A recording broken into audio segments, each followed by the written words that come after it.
Today, we will delve into the life and tragic end of Anne Boleyn.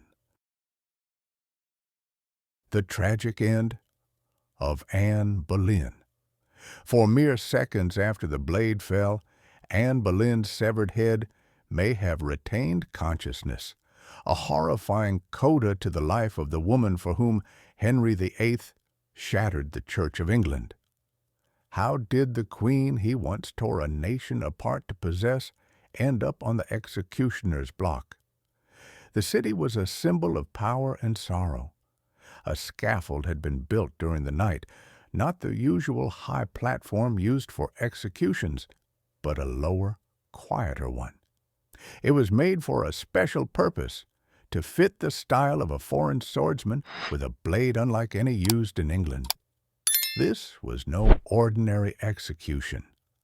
Soft whispers spread quickly through the morning air, passed between servants, guards, and anyone who dared speak.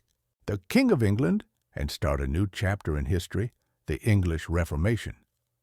But now, that same woman was no longer a queen. The law had declared her a traitor.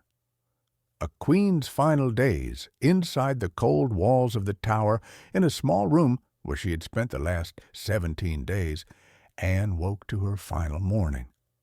The world outside waited, silent and still, for what was to come. She was 35 years old, though her crown had been taken. The royal court was closed. She donned a deep red bodice. It wasn't for fashion. The color was chosen to hide the blood that would soon be spilled. It was not vanity. It was strength, a final act of courage in the face of death. As she dressed, Anne showed no fear.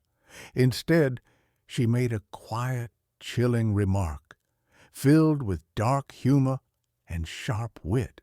Even facing the end, she held her courage.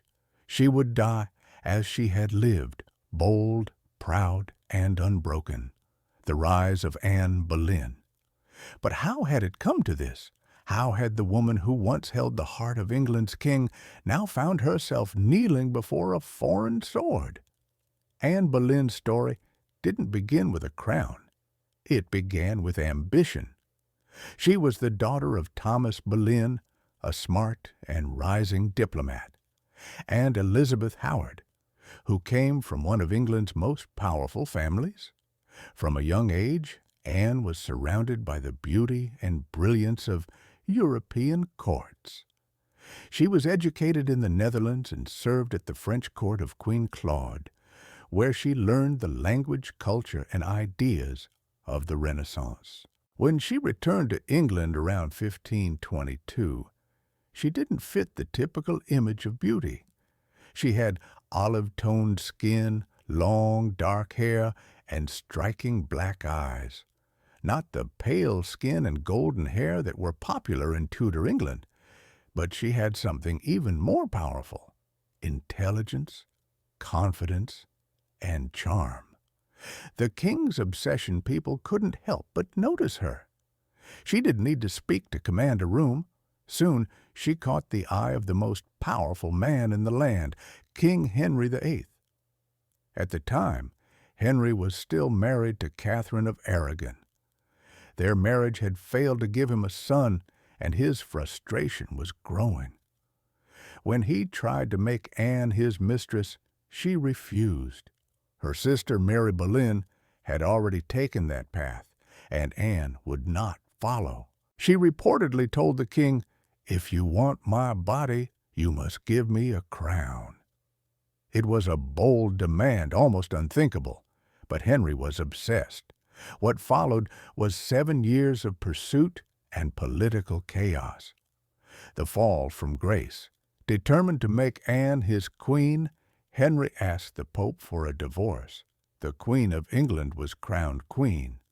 Her coronation was grand, and for a while her position seemed secure. As queen, Anne was far from quiet. She supported religious reform, helped make the Bible available in English, and surrounded herself with smart, forward-thinking scholars. She believed in her role and her right to wear the crown. But her boldness made enemies. The old noble families looked down on her. Catholics blamed her for the brink of death with Rome. Even in her own household, there were spies and traitors. Her downfall didn't begin with scandal. It began with tragedy. The tragic miscarriages. After Elizabeth's birth, Anne became pregnant again. But in 1534, she suffered a miscarriage. The pressure to give Henry a son was crushing. His love for her began to fade. The court grew cold.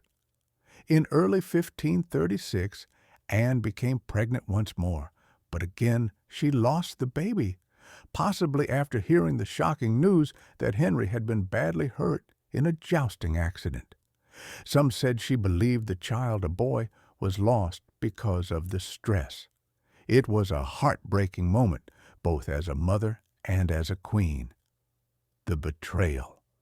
Not long after, her enemies acted quickly. Rumors spread of adultery, incest, and treason.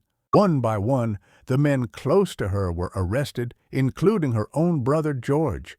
The charges against Anne Boleyn were weak. The evidence was shaky. But in Tudor England, truth didn't matter as much as how things looked. Anne was arrested and taken to the Tower of London. Her trial became a public show, carefully staged to make sure she would be found guilty. She defended herself with calm and grace, pointing out the many holes in the accusations. But it didn't matter. The verdict was already decided. The final hours. The King Henry's need for a male heir was more than personal, it was political. The name and the future of England depended on it. Without one, the very reason for his marriage to Anne began to fall apart. Henry's passion for Anne quickly turned cold. Disappointment grew into distance, and distance into disdain. She became more and more alone at court. The charm, cleverness, and courage that had once made her beloved now made others eager to see her fall. One of those people was Thomas Cromwell, the king's powerful adviser. Once Anne's ally in the Reformation, he now saw her as a threat. The execution. By April 1536, whispers of a plot turned into real action. With Henry's approval, or at least his silence, Cromwell launched an investigation into Anne's personal life. It was a plan not based on truth, but on rumors and lies. On May 2nd, Anne was arrested. She was charged with adultery with 5 men, including her own brother George, as well as planning the king's death and committing treason. The accusations were shocking, but also clearly false. Still, in Henry's court, truth had little power. What mattered was image, legacy, and removing a queen who no longer served the king's purpose. Legacy of courage. Anne's trial on May 15th was more performance than justice. She was given no lawyer, no chance to face her accusers. The jury was full of men who wanted her gone, but even then she stood strong. She answered every question with calm and intelligence. Even her enemies had to admit she was impressive, but none of it mattered. The result was already decided. Guilty. At first, the sentence was to be death by burning, a horrific punishment. But in what some saw as mercy and others as a political move to make things look better, Henry changed it to beheading. Alone in her chamber, Anne sat with her thoughts, her fears, and her prayers. As the hour neared, the sound of drums echoed through the air, signaling the crowd. Anne said her final goodbyes to her ladies-in-waiting, giving each a small gift filled with deep meaning. She was then led to the scaffold, where around 1,000 people awaited. The mood was strangely quiet, almost sad. As she walked past, many took off their hats as a sign of respect. The executioner, with a swift strike, ended her life. The woman who had changed the face of history was dead. Anne had lost her life, but not her purpose. She had dared to rise in a world that wanted women to remain quiet. Today, nearly 5 centuries later, her name is still spoken, not just as a tragic figure, but as a woman who lived and died with courage.